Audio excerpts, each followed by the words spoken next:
24 debate. We're wondering if it's mission accomplished for David Cameron and Nicolas Sarkozy in Libya on the day when they received a hero's welcome in Benghazi and in Tripoli, in both of those cities. And at the outset, we heard Wahid Bershan cautiously telling us there is indeed the battle going on for Gaddafi's hometown of Sirte, confirming to us reports that a spokesperson for the fighters in Libya said earlier. Wahid Bershan, a member of the NTC, who's joining us from Cairo. Also with us from London, British Labour MP Jeremy Corbyn. From the Parisian suburb of Maisons-Laffitte, French MP Jacques Millard, and here in the studio, Jean-Marie Fardeau of Human Rights Watch. Now, the three major towns that are still holding out, it's not just Sirte, by the way, it's also Bani Walid and Sabah. Gaddafi still at large, and he and his entourage, by the way, still taunting their enemies. Take a listen. The fight is as far away from the end as the world can imagine. We are still very powerful. Our army is still powerful. We have thousands upon thousands of volunteers. All right, there you heard Moussa Ibrahim, Gaddafi's spokesman, speaking to the Reuters news agency on a satellite telephone. On the France 24 debate Facebook page, Cletus from Jos, Nigeria, expresses his worry. He says Libya won't reach its full potential until Muammar Gaddafi is apprehended. Until then, Libya's glory remains questionable. Now, for 8 months, the specter of a Saddam Hussein still at large hung over Iraq back in 2003, something that was probably on the back of the mind of the British Prime Minister in Tripoli this Thursday. But let us be clear, this is not finished. This is not done. This is not over. There are still parts of Libya that are under Gaddafi's control. Gaddafi is still at large, and we must make sure this work is completed. We must keep on with the NATO mission until civilians are all protected and until this work is finished. We will help you to find Gaddafi and to bring him to justice. Jeremy Corbyn, when David Cameron says we will help you, what do you think he means? Well, I'm interested in that because Prime Minister Cameron made a great deal in Parliament of saying there would be no British troops involved, there would be no direct involvement, it would be solely a NATO mission and it would be a no-fly zone. We later discovered there are special forces involved and he's now apparently offering some kind of assistance. Very unclear what that assistance is. I think he needs to be clear about this. If this is not an occupation, not an invasion, not a continued presence by NATO, then why is he making such an offer? Because quite clearly the TNC has the resources, it will decide what it wants to do, but above all I hope it does it within the parameters of international law, does respect human rights and doesn't go on a violent rampage against all of those that were perceived to be previous supporters of Gaddafi. The parallel with Iraq is an interesting one. When Saddam Hussein was finally found and indeed was executed, it didn't actually make very much difference at all to the security situation and the violence continued, indeed got worse. Let me get your reaction to that, Jacques Millard. First off, 2 points there from Jeremy Corbyn. Are the NATO coalition partners bending the rules of the UN mandate they have? Well, you know, you cannot say that. I can, accept the remarks of our British MP who is standing in the opposition. And when you are in the opposition, you will always say that the soup is either too hot or too cold or too salty. I think that for once, this military operation, which has been led toward Libya, is a success because there is absolutely no casualty on the NATO French and British side. Secondly, it is true that we have achieved something that is to whose from power, even if it may go beyond the UN mandate, a dictator, with France and Britain have suffered of his action. Thirdly, it is also very true that he was cracking down his own people, and this is why we intervened. This is why we had this UN mandate to stop this cracking down on his own people. It is always true that he's still at large, and French president has said very clearly that we will continue to have airstrikes on his military parts, of Gaddafi military parts. So the only danger we have from the military point of view, and I agree with our British friend, is that there are such an amount of arms at large.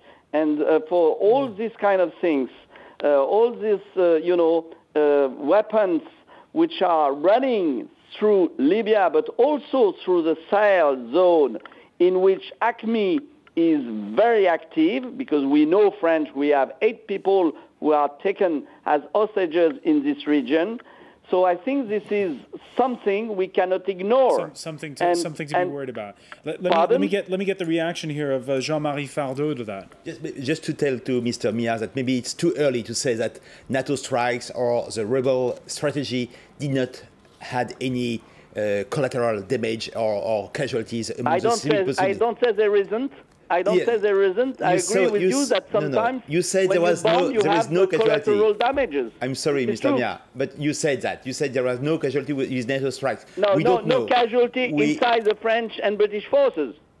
Oh, okay. From inside the forces, maybe okay. It's okay, but among the civilian of Libya, because of the NATO strikes or because of the rebels, we need still an investigation, impartial investigation, and we do hope that the TNC will do all the transparency about what happened during the war, and because we need that for the reconciliation, which is hoped now. Yes. There is a need for a full and clear picture about what happened during this war. Let me just put one image. When the Americans, the British, the Free French, reconquered France and landed in a Normandy, the collateral damages in France wasn't that much, was very high, and the so-called Vichy regime has always put that forward. When you are at war, unfortunately, you will not say that you don't have collateral damages. Compared to what we had in Iraq, in Afghanistan, I have the feeling, maybe I'm wrong, but I want to bring in Waid Burshan on all of this and get him to react to the second part of Jeremy Corbyn's statement when he said that after Saddam Hussein was caught and executed, that didn't make the violence go down inside Iraq. For you, how big a deal is it in that respect, catching Muammar Gaddafi? Oh, I think it's very, very important. But if I may comment a little bit on just the previous point, in terms of the word collateral damage, it's something that really kind of upsets me as an individual, as a Libyan. These are people, these are Libyans are dying from both sides. These are mothers and fathers and soldiers from whatever. So in terms of Libyans, they have definitely paid the price. Moving to the next, to the point that you just mentioned, yes, it is extremely important for us to get him. I caution Mr. Corbyn also the point that he made earlier, that we hate to see Libya situations from the viewpoint of Iraq and Afghanistan and all that. Libya is very, very unique. Libyans are quite capable. They are nation united. They know what the problem is. They know what the wrong people are. And it's just a matter of time until we get it sort of like cleaned up. Remember, this has started 6 months ago or 7 months ago. It is an uprising. I think we have the vastness of the country, which is the 17th largest country in terms of size in the world. So with the population of 6 million, I mean, we have done a tremendous job in terms of looking and sort of like ridding. But it's been a very bloody conflict. There's been thousands killed. Yes, absolutely, and this is the point I'm trying to say. It is definitely very costly, and I think the Libyans have invested dearly into this cleansing, if you will, of Libya. It's been 42 years. It has been incredibly upsetting for us generationally, and it is something that we needed to do, and we need to do to some extent at any cost. Jeremy Corbyn, I want to pick up on that point. Jeremy Corbyn, you were against this war from the outset, And there were the predictions, not just from the Gaddafi camp, that there would be rivers of blood, that its rival tribes that hate each other, that Benghazi and Tripoli would be divided.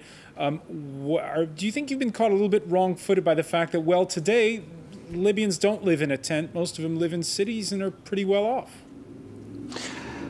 Well, the living standards could do with raising, and indeed the Gaddafi regime wasn't very efficient at spending the vast amount of money that it had.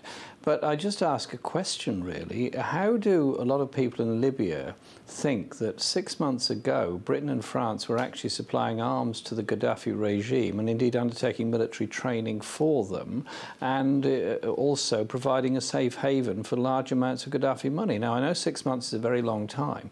I just hope that there is a genuine unification of the whole of Libya, and that there is a place for everyone in a new democratic Libya, because if there isn't, then the dangers with all these arms around and all the wealth that's around, there could be a danger of something very awful as an alternative. I don't want that. I want to see peace, I want to see democracy, I want to see accountable government, something that I guess the majority of Libyan people want. I hope they achieve it. Let me react to what has been said. Hello? Go ahead, Jacques Millard. Yes. Yeah, 6 months ago, or 7 months or 8 months ago, I can't remember the exact time, Mr. Gaddafi was a dictator, we know. We have been dealing with him. This is true. And it was very difficult to reach agreement, especially when we had to fred the 6 Bulgarian nurseries. The only thing is that 6 or 8 months ago, he wasn't cracking down at this amount of killing his own people. So you see, you cannot always reproach to France, to Britain, to United States, to Russia and many other states that we had diplomatic relation, and we were even signing agreements with him. But he had already killed many people before. Slight difference. There is a slight difference because you see, as a former French diplomat, I have been dealing with the bombing on the French planes that Gaddafi exploded, you know. Mm-hmm. And it was difficult. 20 years afterwards, we've signed an agreement with the Libyan government to indemnize the families, as did Britain. So you see, you can, of course, treat history. I don't say that we haven't made any mistake with this Mr. man, Millard, yeah. But I think that we should now look forward and not backwards. No, I disagree, Mr. Millard, because Mr. Gaddafi was already a dictator in 2004, 2005, yes, 2006. Yes, I know, and but there are lots. The starting point there of are this. Lots of dictators around the world. The starting point of this uprising, Mr. Millard. Also, sometimes you have to deal with them. Is a massacre in Abu Salim jail in 1996. Where 1,200 people were killed by Gaddafi forces, and we knew that before everything happened in Libya in the year 2000. So we need to do make an assessment of the foreign policy of France, UK, regarding this. But what I would say is we cannot only look forward. There is no forgiveness, there is no reconciliation without justice, and we need justice. I agree. I agree with you. That's why I would have hoped, Mr. I would have hoped the French president, to use also the word justice today, not only forgiveness and reconciliation. Let me put this one very strict. You see, we French, we British, we are not the gendarmes of the world, you know, and to intervene in each country. Unfortunately, where there is a dictator, it isn't that much easy. So what I say, I don't say we did not make any mistake before. I'm sure that you can reproach a lot of things to the French, the British government, and the U.S. government. The only point is that we cannot intervene, first of all, without any UN mandate, and that wasn't that much easy to have such a mandate to intervene over Libya with a no-fly zone and to do what we have done, because remember that Russia and China abstain, and for the question of Syria, for instance, we are not getting any mandate at all. So, you know, the world is not perfect, I agree, but we try to do our best. All right, and for those who say that what's in fact transpiring in Libya could be a precedent for international missions to come. Just want to read to you what Harvard's Shashank Joshi wrote last week in the Daily Telegraph in a column entitled "Libya Could Be the Last Place Where the West is Allowed to Intervene." He says, he refers back to 1999 when NATO went to war over Kosovo. The world was a different place. Russia was an economic basket case led by a drunk. India was growing at half the rate of 2010. China was neither the world's second largest economy nor Washington's biggest creditor.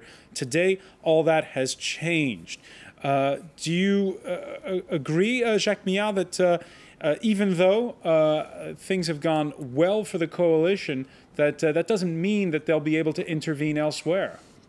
Well, you know, you have to look at the world as it is. You know, it's very difficult. We were very lucky to achieve a UN resolution, the 1970 and the 1973 at the Council.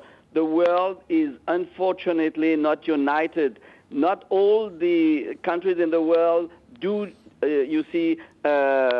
share our values. I'm pretty sure that if tomorrow morning China is cracking down something in Tibet, then we will have a lot of difficulties, and I'm not so sure that we will be able to intervene, you see. So we have to achieve step by step. The principle of international court is gaining power to a point that democracies always win. But if one day democracies do not win, then we will be at trial, you see. So I understand your point. We're almost out of time, and I just want to mention one final point on all of this. At the top, we heard Nicolas Sarkozy sounding a lot like General de Gaulle. In Tripoli, where he spoke earlier of Syria, it was more Martin Luther King. Take a listen. I have a dream that one day young Syrian people will be as lucky as those here in Libya, so that one day they can also say, democracy, a peaceful revolution, we have earned it. So perhaps the best thing I can do is to dedicate our visit here in Tripoli to all those who hope that one day Syria will also be a free country. Very briefly, Jeremy Corbyn, because we're out of time, should the West be intervening in Syria? There's not going to be a Western intervention in Syria. There's going to be pressure on Syria, I suspect, and it will come largely from Turkey and Russia. But we should be a bit careful here. We've done deals with dictators. We've sold weapons to dictators. We've connived with them on torture and abuse of human rights. We need to be a bit more circumspect in the way that we approach these things. Jeremy Corbyn, I want to thank you for joining us from London. I want to thank Jacques Millard for joining us from the French suburb of the Paris suburb of Maisons-Laffitte. Which is my capital. Which is your capital as mayor, exactly. Yeah. Waid Bershan, a member of the National Transitional Council in Cairo. Thank you for being with us. And Jean-Marie Fardeau here in the studio. Thank you for being with us here in the France 24 debate. Stay with us, because coming up next, it's time for business, and that's hosted by Tom Burgess-Watson.